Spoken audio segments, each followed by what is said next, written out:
నమస్కారం. మనీ మాటలో మాట్లాడుతున్నట్టు చాలా సంతోషంగా ఉంది. ఇవాళ సండే విష్ణు ఉన్నారు. బదులు చెప్పడానికి నేనున్నాను. నమస్కారం సార్. అందరికీ నమస్కారం. రేపు మార్కెట్ ఎలాగా ఓపెన్ అవుతుందో నేను చెప్తాను ఇప్పుడు కదా! అదే చెప్పాను కదా! తారీఫ్ ఉంటుందని. ఇరాక్ తారీఫ్ ఉంటుంది. ఇండియాకి తారీఫ్ ఉంది. అమెరికాకి తారీఫ్ లేదు. అదే సార్. ఇప్పుడు తారీఫ్ ప్రశ్నంతా వాళ్ళు ఢిల్లీని బాంబ్ వేయడానికి అవకాశాలు ఉందంటున్నారు. అలాగని మాట్లాడుతుంటే నిన్న. దాని తర్వాత కంటిన్యూటీ ఇప్పుడు మాట్లాడడం వల్ల నిన్న నైట్ బాంబ్ వేశారా లేదననేది చేశారని మాకిప్పుడు తెలీదు. ఒకసారి అలాగ జరిగిందంటే ఏంటవుతది? దాని గురించి ఇప్పుడు మాట్లాడకపోయినతో రేపు దాని గురించి మాట్లాడదామని ఒక డిస్క్లైమర్. వేరేంటి లేదు సార్. ముఖ్యమైన ఒక ఇష్యూ ఏంటంటే సెప్టెంబర్ 2024లోని నిఫ్టీ ఏమో 26,178లో ఉంటది. Highest 24 September. ఇప్పుడు ఎన్ని నెలలైంది? ఇప్పుడు జాన్ 20xలోని 26,300 కొట్టింది. ఎళ్లి అప్పటికని తగ్గిపోయింది ఇప్పుడు. ఇంట్రాడే అది క్లోజింగ్‌కి ఇంట్రాడేకి డిఫరెన్స్ ఉంది. నేను నంబర్ చెప్తున్నాను కొంచెం అయినా సపోర్ట్‌గా మాట్లాడా కదా! 24 తలకిదేమో క్లోజింగ్‌లో పర్లేదని కొట్టలేదని అర్థం మాట. నెక్స్ట్ చెప్తాను మీరు వినండి. బ్యాంక్ నిఫ్టీ 2024 అదే సెప్టెంబర్‌లోనే 54,000 2026లోనే 60,000 డిఫరెన్స్ చూడండి. నిఫ్టీకి దీనికి 0.50 కూడా లేదు. కానీ బ్యాంక్ నిఫ్టీ ఏమో అరౌండ్ 10% పెరిగింది. 10-11% పెరిగింది. ఈ 11% లేకుండా అది కూడా ఫ్లాట్ ఉంటుందంటే సరంతే నిఫ్టీ ఏటే ఏంటిది? అది అడుగుతాను అనుకుంటున్నాను సార్. ఒకటి బ్యాంక్ నిఫ్టీ పెరిగిందంటే ఆటోమేటిక్‌గా నిఫ్టీ పెరగాలి కదా సార్. మిగతా పడిన దానికి కాంపెన్సేట్ చేయడానికి మీరు బ్యాంక్ నిఫ్టీని పెంచారు. దాంట్లో మళ్ళీ చూసా అంటే బ్యాంక్ నిఫ్టీ తరపున స్టాక్స్ అని దానిలో ఉంచి వెళ్ళిపోవచ్చు కదా! అది మన దగ్గర ఉంది కదా. స్టేట్ బ్యాంక్ తప్ప మిగతా అన్నీ ఉంటుంది కదా. Correct sir. మీరు చెప్తున్నట్టుగా చూసారంటే దీంట్లో వెయిటేజ్ అని చూస్తా అంటే 15% ఓకే. 35 ఇండెక్స్ అనేది ఒక దేశం తొలగ ఎకానమీ మెజర్ చేస్తుంది ఈక్వల్గా. ఇండియా తొలగ ఎకానమీలో 35% బ్యాంకా? నేను ముందే ఇదేంటి ప్రాబ్లం అంటే ముందే నేను చెప్తున్నట్టుగా ఫ్రీ ఫ్లోట్ క్యాల్కులేషన్లో ప్రాబ్లం. టీసీఎస్లో మీరు ఫుల్ టీసీఎస్ తీసుకోరు. 28% ఆఫ్ టీసీఎస్ఏ తీసుకుంటారా? 28% ఆఫ్ విప్రో తీసుకుంటారా?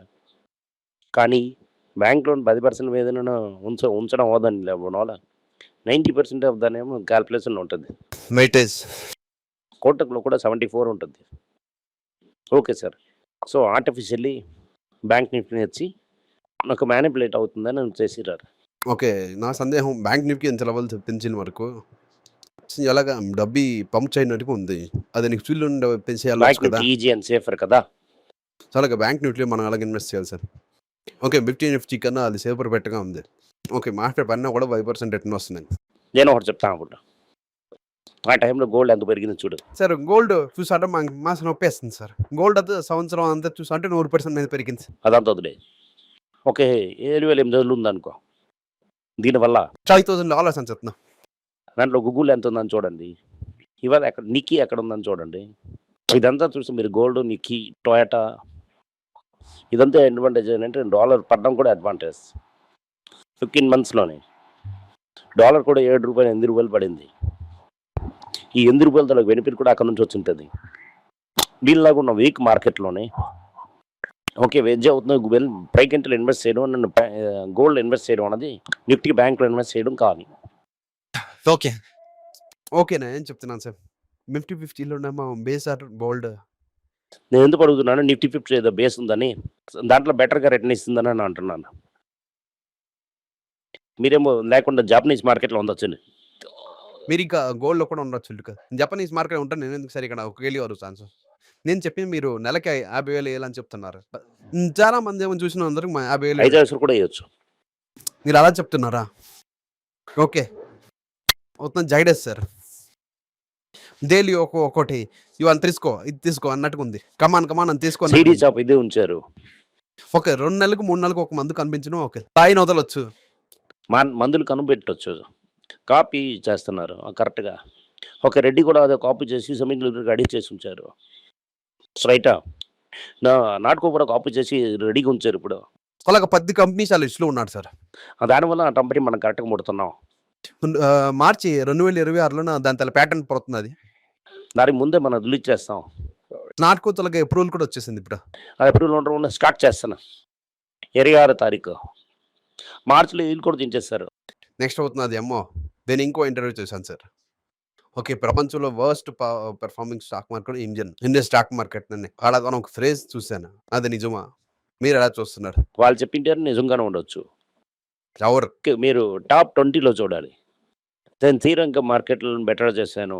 పాకిస్తాన్ కన్నా బెటర్ పర్ఫార్మ్ చేయడం నాకే తెలుసు. లాస్ట్ 1 ఇయర్‌లోని వన్ ఆఫ్ ది వర్స్ట్ అని చెప్పొచ్చు.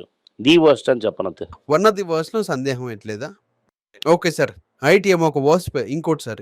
ఐటీఎం వర్స్ట్ స్పేస్‌లో ఉంది. ఇప్పటికి మన ఇన్వెస్ట్‌మెంట్ అని లోన్‌కెళ్ళి డస్ట్ ఇంకా సెటిల్ ఆగని. అవసరం పడి లోన్‌కెళ్ళక్కర్లేదు. సరే అలాగని చెప్తున్నాను నేనేం చెప్తున్నా అంటే, నేను చెప్తున్నా పెద్ద డబ్బులు ఎయరా అని గురించి. నేను చెప్పింది 1, 2 అని సింగిల్ చేయడం అందు గురించి. 1, 2 అది మీ బాల్ వదిలేయి అని చెప్తున్నా రాత్రి. నేను ఫీల్డర్ లెవెల్‌న వదిలేసి సింగిల్ తీసుకొని చెప్తున్నా. అంతే కదా! Okay sir. ఫైన్.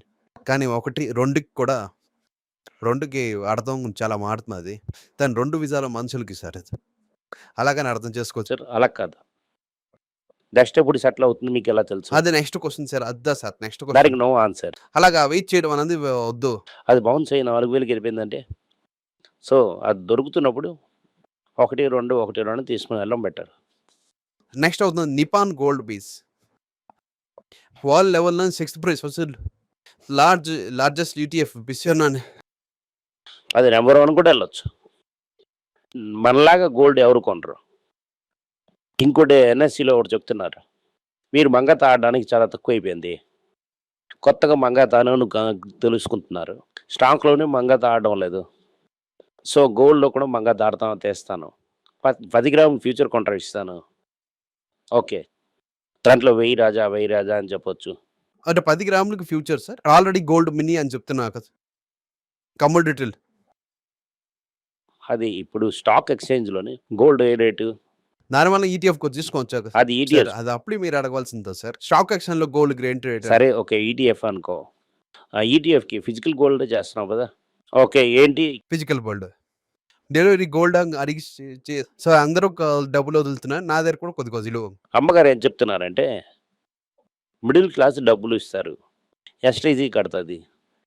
ఏ1 టు ఏ7కి డబ్బులు చేస్తారు. ఏ1 టు ఏ7 అని చెప్పిన ముందు ఒక కథ చెప్పాలి. రిలయన్స్ కమర్షియల్ ఫైనాన్స్ అనేది ఒక కంపెనీ. మీకు ఎందుకు కేస్ వేయలేదు అని చెప్తున్నప్పుడు, యాక్సిస్ బ్యాంక్ ఏమో 40 క్రోర్స్‌కి ఒక కేస్ ఏశారు. ఓకే. 38.5 క్రోర్స్‌కి కేస్ ఏశారు. ఆ కేసులోని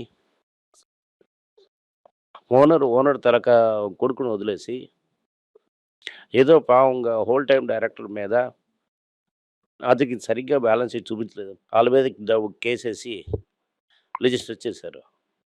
ఇది ఏ లెవెల్‌లో న్యాయం? నేను ఫ్రాడ్ చేస్తాను. విష్ణు తీసుకొని అయిపోతారు. అలాగని సో ఎలాగ మన చట్టం పనిచేస్తుందని చూడాలి. ఓకే. చేసిన పనులంతా నేను చేస్తాను కంపెనీలోని. ఓకే. నాకు వదిలేవు. విష్ణువే చేశారు. విష్ణు తీసుకెళ్ళొచ్చని. ఎలాగ ఒకళ్ళేమో పని చేస్తున్నారని చూడండి. అది Axis bank, Reliance commercial bank ఫైనాన్స్‌లు చూడండి. కానీ ఇప్పుడు రిలయన్స్ చట్టం పనిచేస్తుంది సార్. అదే మీరు ఎదురు చూస్తున్నారు కదా సార్. అవును. అయింది ఒకటి, జరిగింది ఒకటి. పని చేయడం అని చెప్తే పని చేయడం స్టార్ట్ చేసాం కదా! అవును. Okay sir. Thank you. నమస్కారం. మీకు సందేహాలు ఉండి మీరు నాతో కాంటాక్ట్ చేయాలనుకుంటున్నారంటే స్క్రీన్‌లో కనిపిస్తున్న మెయిల్ ఐడీకి మీరు మెసేజ్ చేయండి. మా తలక టీమ్ మీకు కాంటాక్ట్ చేస్తారు.